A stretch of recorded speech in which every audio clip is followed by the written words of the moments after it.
จอลจอลบอกหมกปีตึงได้ข้างหน้าแต่เพลยมันได้เพลยมวยนี่ขยมได้ตายมันแน่อายកាលចាប់ផ្ដើមមើលទៅដូចអង្គចាប្រាថ្នាឲ្យដល់ថ្ងៃមុខស្រាប់តែពេលនឹងបេះដូងរំអុកធ្វើឲ្យគេបានកិច្ចកា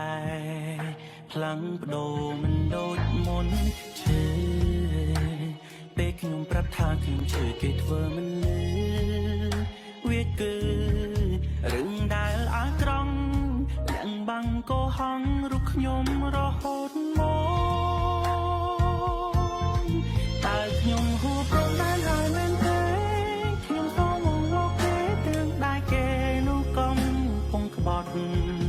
ឬខ្ញុំធ្វើនេះហើយដោយកំសត់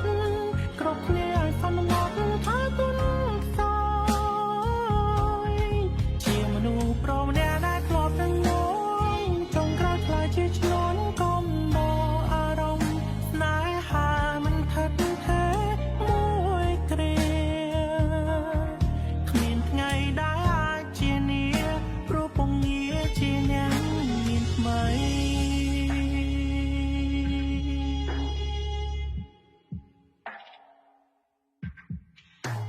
ដងហើមផ្សាំដល់បេះដូងរងនៃការឈឺចាប់ខ្លាំងតតាំងថារឿងទាំងអង្គនោះគ្រាន់តែលេងសើគេហាក់ដូចគ្មានធម៌មេត្តាសន្យាបានត្រឹមតែមាត់ចុងក្រោយខ្ញុំនៅតែជាអ្នកខាត់ជាមួយទឹកភ្នែកស្រក់ហូរមកយ៉ាងរលែងឈឺពេលខ្ញុំប្រាប់ថាខ្ញុំឈឺគេធ្វើមិនលឺវាគឺរឿងដែលអាចត្រង់ទាំងបាំងកោហងរូបខ្ញុំរហូតមក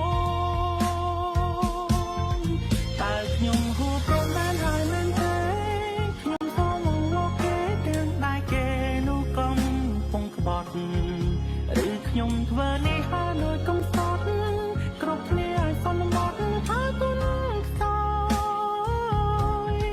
ជាមនុស្សប្រមម្នាក់ដែលធ្លាប់នឹងងងចុងក្រោយខ្លាចជាឆ្លងកុំបោអារម្មណ៍ស្នេហាមិនថិតថេរមួយគ្រាគ្មានថ្ងៃដែលអាចជានាព្រោះពងងារជាអ្នកមានថ្មី